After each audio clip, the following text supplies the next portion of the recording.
To nursing wifi classes. आज हम जुड़े हैं नर्सिंग वाईफाई के फाउंडर से, दीपक सर से। Welcome sir nursing wifi classes के अंदर। Thank you sir. तो आज अपन बात करेंगे कि इनकी जर्नी किस प्रकार स्टार्ट हुई है और ये आगे अपने आप को कहाँ देखना चाहते हैं नर्सिंग फील्ड में, कि किस प्रकार इन्होंने स्टडी की, इनका सिलेक्शन किस प्रकार रहा, कब इनका सिलेक्शन हुआ और नॉर्मली क्या क्या चीजें इन्होंने इस दौरान फेस की है। तो बात करते हैं। वेलकम टू नर्सिंग वाईफाई साहब। तो सर आपका एक बार इंट्रोडक्शन बता दीजिए। My self Deepak, I am currently working the central government. बात करें पीडियाट्रिक हॉस्पिटल के अंदर वर्क करता हूँ और एज ए ट्यूटर भी मुझे लगभग 5-6 साल हो गए हैं नर्सिंग फील्ड के अंदर टीचिंग करते हुए। ठीक है सर, आगे मैं बात करना चाहता हूँ। सर सेकंड क्वेश्चन है कि नर्सिंग कंप्लीट होने के बाद में आपकी जर्नी किस प्रकार रही? सर बेसिकली बात करें, जैसे कि हम सब जानते हैं कि हर किसी को एक मेंटर की नीड होती है या एक गाइडेंस अप्रोच की नीड होती है। जब मैंने नर्सिंग स्टार्ट किया था उस समय मुझे कुछ ऐसा पता नहीं था कि सेंट्रल गवर्नमेंट में एम्स नाम की भी कोई चीज होती है। बिकॉज 2016 तक अगर हम देखें तो केवल एक दिल्ली एम्स हुआ करता था सेंट्रल गवर्नमेंट के नाम पे। इवन सफदरजंग की बात करें या अदर सेंट्रल गवर्नमेंट के नाम भी मुझे नहीं पता थे। तो जब मुझे पता लगा 2017 में मेरा नर्सिंग कंप्लीट हुआ और मुझे पता लगा कि ऐसा कुछ होता है कि स्टेट गवर्नमेंट के अलावा भी सेंट्रल इंस्टीट्यूट है जो इंडिया के अंदर हाई पेमेंट अप्रोच करते हैं नर्सेज के लिए। तो मैंने सोचा कि मैं भी इसके लिए कुछ करूं या फिर प्रयास करूं कि मेरा भी वहां सिलेक्शन हो जाए। तो मैं कोचिंग करने चला गया सर, और मैंने फिर कोचिंग स्टार्ट किया जो बेसिकली सब लोग करते हैं। एक बेसिक गाइडेंस का नीड होता है सबको। बेसिकली यही स्टार्टअप किया सर मैंने। तो जैसे आपकी नर्सिंग कंप्लीट होगी उसके बाद में जो आपकी सिलेक्शन जर्नी है वो किस प्रकार रही? सर अगर मैं बात करूँ, कोचिंग में कर रहा था स्टार्टिंग में ना, तो जस्ट मेरा एकेडमिक ईयर भी काफी अच्छे रहे। मतलब मेरा जो एकेडमिक रहा था वो काफी अच्छा रहा था। ऐसा नहीं कि कुछ उसमें मैंने लेकिंग किया हो। मैं जब बीएससी नर्सिंग कर रहा था तब भी मेरा अप्रोच था कि मुझे पढ़ना है और एक जॉब जो सबका ड्रीम भी होता है कि अचीव करना है, पहले से डिसाइडेड था ऐसा। तो मैंने कोचिंग गया, मैं 5-6 मंथ्स का कोचिंग लगभग होता है नर्सिंग का, था मैंने उसको 5 मंथ में ही छोड़ दिया। मतलब जस्ट अधूरा रह गया क्योंकि आउट ऑफ सिटी था। तो होता है कि स्टार्टिंग में मन नहीं लग रहा है, बहुत सारी चीजें होती है। तो मैंने उसको ड्रॉप आउट करके 80% सिलेबस मेरा हुआ होगा अकॉर्डिंग टू कोचिंग, और उसको ड्रॉप करके मैं आ गया घर। फिर यहाँ पर मैंने देखा कि मैं प्रैक्टिस कर रहा हूँ, एमसीबीएस प्रैक्टिस कर रहा हूँ, और मैंने फर्स्ट एग्जाम कोचिंग के साथ ही दिया था तो मेरा वो क्लियर हो गया था। जस्ट रायपुर एम्स 2018 क्लियर हो गया था। बट इश्यूज ये हुआ कि जैसे बोलते ना कि कभी कभी कुछ ना कुछ एक्सीडेंटली हो ही जाता है। तो मेरे मार्क्स तो कहा 73 मार्क्स थे 100 में से। बट उस मार्क्स आने के बाद मुझे लगा सिलेक्शन हो गया है finally. I am just happy कि अब तो सिलेक्शन हो ही गया है, पढ़ने का लीड नहीं है। तो मैंने उसके ड्यूरेशन में 2-3 महीने पढ़ाई नहीं की, बिल्कुल बंद कर दिया। अच्छा है ना, स्टॉप कर दिया बिल्कुल कि अपना सिलेक्शन हो गया। मतलब एक होता ना कि आपको जल्दी कोई चीज अच्छी हो जाती तो आप रिलैक्स हो जाते हो, काम करना छोड़ देते हो। तो मैंने वही किया। फिर सर मैंने देखा कि वहां से लेटर आता है कि आपको स्किल टेस्ट भी देना है। जब फॉर्म भरा था उसमें ये नहीं था कि आपको स्किल टेस्ट देना है। तो लगा कि चलो ठीक है, कुछ होता होगा, स्किल टेस्ट भी दे ही लेंगे। जब इतना मार्क्स आए तो आप क्लियर हो जाओगे कि स्किल टेस्ट में नंबर कम आएंगे तब भी आप पास आउट हो जाओगे। तो मैं सर फर्स्ट दिन ही मेरा स्किल टेस्ट था, और नर्सिंग फील्ड में आई थिंक ये पहला स्किल टेस्ट था जो कोई एम्स ले रहा था।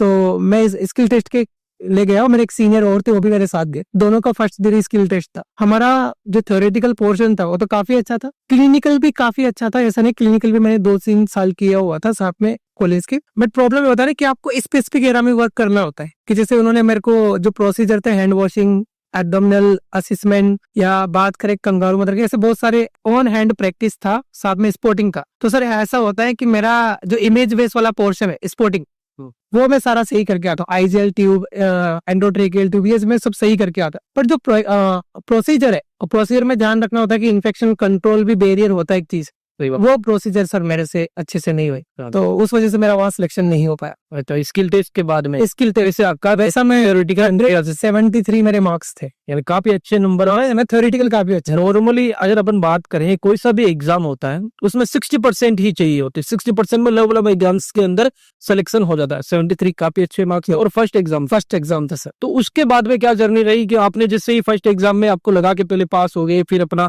स्किल टेस्ट में थोड़ा सा कुछ नंबर्स की वजह से आप फेल हो गए, फिर उस फेलियर से आपने किस प्रकार सीखा और किस प्रकार आगे बढ़े? सर मेरे को बहुत ज्यादा डीप फील हुआ, क्योंकि इसका एक रीजन ये भी था कि मैंने जो स्टडी किया हुआ है वो कम्प्लीटली लोन बेस्ड स्टडी है। मतलब मैंने केनरा बैंक था कोई रिलेटिव थे पापा के बैंक हम्म। मैनेजर, इस वजह से मुझे वो लोन भी अप्रूव हुआ और इस वजह से मेरी स्टडी हो पाई। हम्म। तो लगभग मुझे जब मैंने पहला एग्जाम क्रैक किया था तो मुझे 6 मंथ निकल चुके, 6 मंथ कंप्लीट हो गए थे और उस लोन का जो रिपेमेंट करना था वो 6 मंथ बाद ही स्टार्ट करना था। अच्छा। तो दूसरा प्रॉब्लम ये हो गया था कि मैंने पढ़ाई छोड़ दिया था, मुझे सिलेक्शन लगा था, मेरा सिलेक्शन हो गया, हाँ हाँ वो तो है। तो मुझे मजबूरी में जाके कॉलेज ज्वाइन करना पड़ा। अच्छा। तो मैंने कॉलेज ज्वाइन किया, कॉलेज ज्वाइन में जाता था, कॉलेज 6 घंटे का कॉलेज होता था, सुबह 9 से आपका 3 बजे तक। तो बेसिकली कॉलेज भी इसलिए ज्वाइन किया कि मेरा स्टडी भी साथ में चलता रहे खुद का और मैं स्टडी से जुड़ा रहूं। तो मैंने कॉलेज ज्वाइन किया और कॉलेज में ये होता था कि कॉलेज में मुझे ज्यादा तो नहीं, टीचर ही थे, मेरे जानने वाले टीचर थे, तो ज्यादा परेशान नहीं किया गया स्टार्टिंग में। तो मैं 2 या 3 घंटे क्लासेस लेता था। जो कॉलेज में 3 घंटे टाइम मिलता था सर, उसमें बेसिकली क्या करता था, कॉलेज हमारा अंडर कंस्ट्रक्शन था, तो छत पे जाके बैठता था और छत के उधर खेत दिखाई देते थे, मतलब कोई पर्सन नजर नहीं आता, जस्ट हैंड ऑन द बात करें बुक्स, बात करें एनक्लेक्स वगैरह लेके बैठता था और एमसीक्यूज लगाता था वहां पे। तो अच्छा है ना, बेस्ट मेथड है कि आप अगर आप अपने घर पे नहीं हो तो साउंड एनवायरनमेंट नहीं है तो एमसीक्यूज कर सकते थे, तो मैं एमसीक्यूज वहां पर लगाता था और घर पे आके वापस से जर्नी स्टार्ट करता था। कि मतलब ऑलमोस्ट अगर 3 घंटे कॉलेज की माने तो उसके बाद भी 6 घंटे घर पे होते थे, जिसमें कि इवनिंग का टाइम में छोड़ देता था नाइट में 11 बजे तक, और फिर अर्ली मॉर्निंग घर वालों पर सपोर्ट रहा के 4 बजे उठा देते थे, 4 से 8 कॉलेज जाने से पहले वो मैं अपना थ्योरेटिकल पोर्शन कंप्लीट करता था। अच्छा, यानी आपने मतलब काम भी किया, वर्क भी किया, यस पढ़ाने और उसके साथ में आपने स्टडी करके फिर सिलेक्शन। अगर मैं बात करूं, मैंने जिस दिन से मेरा रजिस्ट्रेशन नंबर आया उस दिन से मैं वर्क कर रहा हूँ सर। अच्छा, उस दिन से ऐसा नहीं कि मैंने वर्क को छोड़कर स्टडी किया हो, वर्क के साथ स्टडी किया है। वर्क के साथ में, यानी वर्क के साथ में भी सिलेक्शन पॉसिबल है। तो फिर आपका नॉर्मली फिर जो एग्जाम दिए थे, क्या उसमें नेक्स्ट एग्जाम के अंदर सिलेक्शन हो गया था नहीं, या कुछ आपको थोड़े से 2-4 फेलियर भी देखने? सर ऐसा नहीं होता है ना कि आप अगर स्टडी छोड़ दो और इमीडिएटली आपके 1-2 महीने बाद एग्जाम हो, क्योंकि फॉर्म सब इंडिविजुअल एम्स के पहले अलग अलग आते थे, तो सब एग्जाम अलग अलग एम्स लेता था, तो इजीली सिलेक्शन नहीं होता है, आपको पता है। इट्स पहले कोचिंग के टाइम पे तो काफी अच्छा था कि हो गया और फिर स्टडी छोड़ दे। तो 2 एग्जाम हुए सर, भुवनेश्वर एम्स और भोपाल एम्स, और मेनली चीज हार्ट ये किया कि मैं कट ऑफ मार्क्स भी क्रॉस नहीं कर पाया। अच्छा, इट्स वो होता है, आप एक अच्छे मार्क्स से क्रॉस किया एग्जाम 73 मार्क्स, फिर आप कट ऑफ भी क्रॉस नहीं कर पाते हो, वो मुझे शायद बहुत ज्यादा फील हुआ यहाँ। मुझे लगा कि यार इतना ईजी नहीं है एग्जाम निकालना जितना मैं सोच रहा था। हो सकता है वो इंडिविजुअल एग्जाम हो, उसके क्वेश्चन चॉइस अलग थे, वो मुझे आते थे या पर्टिकुलर किसी बुक से लिए गए थे, इसलिए मेरा सिलेक्शन हो गया। बट आई थिंक अबाउट कि डीप नॉलेज जरूर होना चाहिए किसी भी एग्जाम को, अगर आपको मल्टीपल टाइम्स क्रॉस क्लियर करना है तो आपका डीप नॉलेज वहां पर होना चाहिए। Then I start the NCLEX theoretical, मैं पहले एमसीक्यू से लगा रहा था, बट फिर मैंने वहां पर कर दिया, आप पे स्टार्ट किया कि आपको क्या करना है, इसका थ्योरी भी ले। तो एक्चुअली कोचिंग में पढ़ाया गया था, बट वो आई थिंक सफिशिएंट नहीं था उस टाइम के अकॉर्डिंग। जैसे धीरे धीरे डेवलपमेंट आज भी हो रहा है नर्सिंग एग्जाम्स के अंदर, उस समय भी क्या हो, धीरे धीरे चेंजेस आ रहे थे, तो उन चेंजेस के अकॉर्डिंग मेरे को लगा कि मुझे एनक्लेक्स करना चाहिए कब की, तो सर मैंने बेसिकली एनक्लेक्स का थ्योरी भी वहां पर कंप्लीट किया बाद में। फिर कब आपका सिलेक्शन हो गया था फिर? सर सेंट्रल गवर्नमेंट से होने से पहले कुछ एग्जाम हुए, जैसे कि मैं आपको बताऊं, यूपी एनएचएम के अंदर एग्जाम हो, सीएचओ एग्जाम, तो मेरा सीएचओ क्लियर हो गया था, जिसमें मुझे ललितपुर डिस्ट्रिक्ट मिला था झांसी के अंदर। बट किसी वजह से मैंने वो ज्वाइन नहीं किया क्योंकि मुझे करना नहीं था, मुझे लग रहा था अब मेरा हो जाएगा। उसके बाद मैंने एमएससी एंट्रेंस दिल्ली एग्जाम दिया 2019 के अंदर, इनिशियल फेजेस में, स्टार्टिंग में जनवरी फरवरी में, वो मेरा क्लियर हो गया। बट होता है ना कि फादर पिताजी होते हैं, सही गाइडेंस देते हैं हमेशा उन्होंने सही गाइडेंस दिया कि बेटा देख एमएससी हो जाएगा तेरा, आज नहीं तो बाद में हो जाएगा। तू जो सोच रहा है ना, जो तेरा ड्रीम से कि तू भी नर्सिंग ऑफिसर बनना है, वो चीज पे तू फोकस कर। तेरे एग्जाम फॉर्म ऑलरेडी डाल चुके थे कि आके एग्जाम आने वाले, तो मैंने एमएससी नर्सिंग को लेफ्ट किया सर उस टाइम। अच्छा, और फिर मेरा सेंट्रल गवर्नमेंट का कंबाइंड एग्जाम हुआ, जिसमें मुझे अच्छी सी 407 रैंक वहां पर मिली। और बात करें पीडियाट्रिक हॉस्पिटल मुझे मिला, पीडियाट्रिक हॉस्पिटल, यानी सेंट्रल गवर्नमेंट के अंदर सर अभी वर्किंग है। यस सर, ठीक है। जो ये एग्जाम कंडक्ट कराया था वो दिल्ली एम्स ने कंडक्ट कराया था, कंबाइंड एग्जाम हुआ था, तो जितने भी सेंट्रल गवर्नमेंट के थे ना वो हॉस्पिटल, उन सभी के लिए एग्जाम हुआ। यस। तो सिलेक्शन के बाद में जो आपकी जर्नी रही वो किस प्रकार की रही? आपका जो सेंट्रल गवर्नमेंट हॉस्पिटल है उसका एनवायरमेंट कैसा है अभी? सर अगर सेंट्रल गवर्नमेंट की बात करें, it is complete different from the AIIMS. अच्छा, है ना, इट्स कंप्लीट डिफरेंट फ्रॉम, क्योंकि वर्क स्पेसिफिकेशन नर्सेज के लिए एम्स में अलग है और सेंट्रल गवर्नमेंट में अलग है। अगर एम्स की बात करें, एम्स के अंदर इंडिविजुअल पेशेंट केयर होता है। हाँ, मतलब आपको एक पेशेंट मिलता है, आप पेशेंट के साथ बात करें, इसके नर्सिंग नोट्स हो गए, है ना, आपका कंप्लीट होलिस्टिक केयर करना पड़ता है पेशेंट, चाहे वो इमोशनल सपोर्ट हो चाहे पेशेंट केयर, इसकी हम बात करें कि आपको बेड मेकिंग से लेकर पेशेंट का यूरिन कैथराइजेशन की बात करें या एनजी ट्यूब इंसर्शन की बात करें, फीडिंग पैटर्न की बात करें, आईयू मेडिकेशन की बात करें, ये सब वहां पर इंक्लूड होता है। बट अगर सेंट्रल गवर्नमेंट की बात करें, सेंट्रल गवर्नमेंट में कुछ पर्टिकुलर वर्क ही नर्सेज के लिए असाइंड है। जैसे कि बात करें, सैंपलिंग की बात करें तो आपका जूनियर जो रेजिडेंट होता है वो वहां पर सैंपलिंग अप्रोच करना है। नर्सेज भी कर सकती है, बट जो डेडिकेटेड वर्क है वो किसके लिए? जूनियर रेजिडेंट के लिए। हाँ, नॉर्मल। और आपको बेसिकली वर्क स्पेसिफिक नहीं है, पेशेंट स्पेसिफिक नहीं है, आपको सभी पेशेंट को केयर देना है, आपको इंडिविजुअल पेशेंट नहीं मिलता है। नर्स पेशेंट रेशो एम्स में अच्छा है, सेंट्रल गवर्नमेंट में कम है, बट आपको असिस्ट करने के लिए डॉक्टर्स अवेलेबल होते हैं। आप जैसे कैथराइजेशन बात करें, ओजी ट्यूब इंसर्शन बात करें, तो आपके पास डॉक्टर्स अवेलेबल है उस फंक्शंस के लिए। केवल आपको मेनली जो फोकस करना है, टाइमली मेडिकेशन डिलीवर करना है।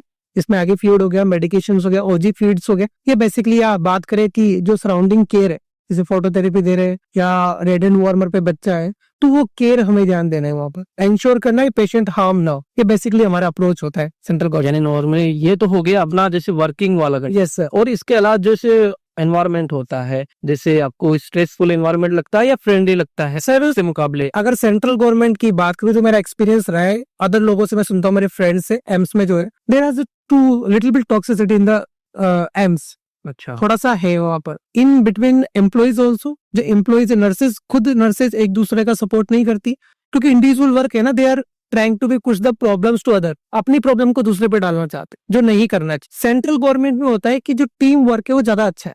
अच्छा, हाँ, कि अगर कोई भी इश्यूज क्रिएट हो रहा है तो सब मिलकर उसको सोल्व करते हैं। आपको लीव चाहिए तो लीव में आपको प्रॉब्लम नहीं होता है, इमीडिएटली आपको लीव मिल जाता है। ऐसा नहीं कि 15 दिन पहले आपको ईएल सबमिट करना है, हालांकि ये इंपॉर्टेंट है, करना चाहिए, बट आपको इमरजेंसी रिक्वायरमेंट होता है तो आपको इजीली मिल जाता है। दूसरा एक और मैं आपको मेजर इश्यूज बताऊंगा कि एम्स अभी रिसेंटली ओपन हुए, तो जो एसएनओस बने या सीनियर नर्सिंग ऑफिसर है, जो एएनएस है, they also the not too much growing या ज्यादा एज उनका नहीं है, तो दे आर थिंकिंग द, जैसा होता है कि इसमें होता है कि हाँ हम ही सुपीरियर है, दैट इज अंदर ही अंदर वो रहता है, उसको चाहे कुछ भी बोलो वो निकाल नहीं सकते। तो आई थिंक ये डिफरेंस है। सेंट्रल गवर्नमेंट में जो एसएनओस है मोस्टली फीमेल्स है, पुराना, ठीक है, और बात करें they are like the our mothers ना, उनके एज ग्रुप है, तो दे अंडरस्टैंड द प्रॉब्लम्स कि what is the problem with the person ना, क्योंकि उनके जो बच्चे वो भी सेम एज ग्रुप में, तो कहीं ना कहीं वो थोड़ा सा प्रॉब्लम आइडेंटिफाई कर पाती कि हाँ यहाँ पर ये सही है, और कहीं ना कहीं जो इनको इस चीज के लिए अलाउ कर देना चाहिए, ये थोड़ा सा असर होता है।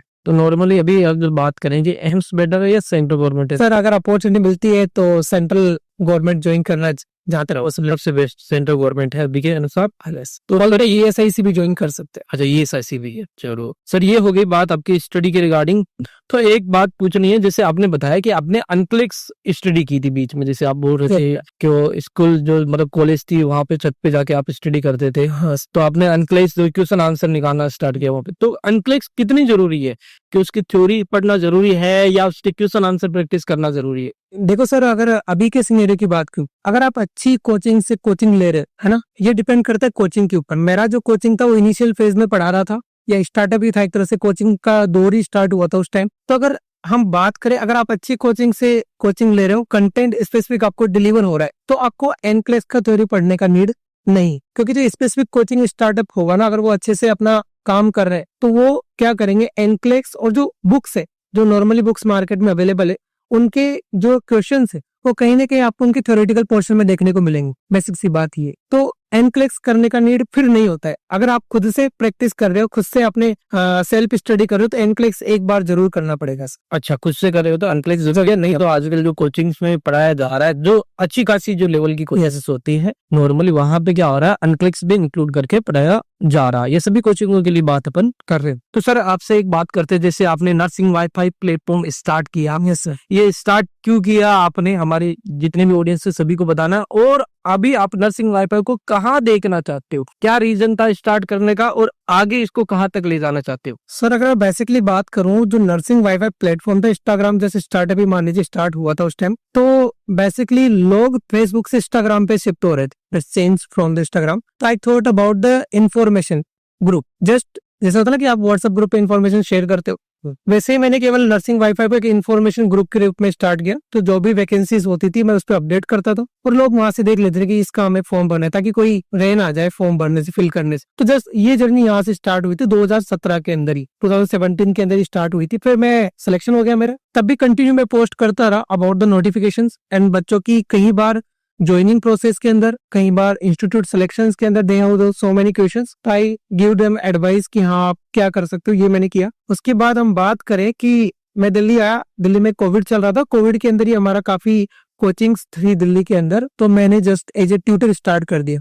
ठीक है, एज ए ट्यूटर से टीचिंग प्रोवाइड करना यहाँ पर स्टार्ट कर दिया था और लगभग 5 साल हो चुके हैं। फिर मुझे लगा कि लिटिल बिट इश्यूज मेरे दिमाग में कि हम क्या कर सकते हैं और नर्सेज में आगे क्या कर सकते हैं। तो मैंने सोचा एक नर्सिंग वाईफाई ऐप बनाया जाए। वो ऐप उन लोगों के लिए बनाया जाए जो ऑफलाइन, अगर बात करें जयपुर की बात कर ले या कहीं भी ऐसे प्लेस पे जहां से आप डायरेक्टली असेसिबल नहीं कर सकते हो, ऑफलाइन असेस नहीं कर सकते हो, और भी affordable price. The main point is affordable price. जैसे कि हम बात करें कि काफी लोग मेरे साथ के थे, मैंने देखा कि जो मेरे साथ के कॉलेज के फ्रेंड्स थे वो स्ट्रगल कर रहे हैं कि उनको कोचिंग हो गया था उस टाइम, बट उनको स्पेसिफिक कंटेंट नहीं मिल पाया या टाइम नहीं मिल पाया, इसलिए उनका सिलेक्शन नहीं हुआ। तो बेसिकली स्टार्टअप के अंदर ये था कि हम एक अफोर्डेबल प्राइस के अंदर ऐसे लोग जो प्राइवेट इंस्टीट्यूट में वर्क कर रहे हैं, जिनका time morning, evening, night shift होता है, तो उनको एक हम कंटेंट प्रोवाइड कर सके। बेसिकली उनको टाइम तो खुद निकालना पड़ेगा, बट एक हम कंटेंट प्रोवाइड कर सके, ऐसा कंटेंट जो कभी भी असेसिबल कर सकते हैं, रात में सोने से पहले, इवनिंग ड्यूटी के बाद, या बात करें मॉर्निंग ड्यूटी के बाद, वो असेसिबल कर सके।